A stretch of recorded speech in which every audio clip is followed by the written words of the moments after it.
Учебната година може да започне со физичко присуство. Ова го потврдуваат анализите на Министерството за здравство.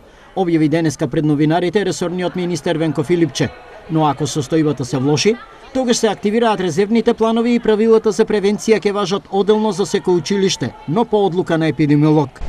За секој училиште ќе важат посебни критериуми во зависност од сценариото, ако се појави да има некаква трансмисија на вирусот, а проценката ќе ја прават епидемиолози врз основа на контактите, близината на децата, големината на класовите, а моделите се онлайн настава. И тоа да биде или делумно со физичко присуство, дел на учениците, дел онлайн, значи никој да не губи од наставата, и затоа МОН е целосно спремен, тоа се овои модели кои што ги работеа целиот изминат период, или целосно онлайн, таму ако се појави некој ризик и трансмисија, ако се постави индикација за тоа. Тестирање на децата, односно учениците, препорачено од Светската здравствена организација УНИЦЕФ, за сега нема да има.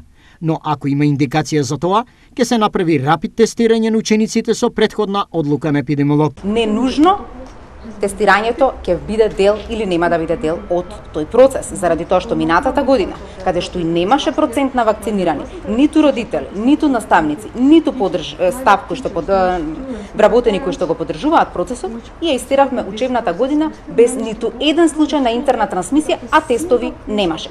Инаку Штип има 781 вработен во образованието, од кои 631 се вакцинирани, што е повеќе од 80% и го става на врвот на листата во Македонија со најголем број вакцинирани од образовната сфера.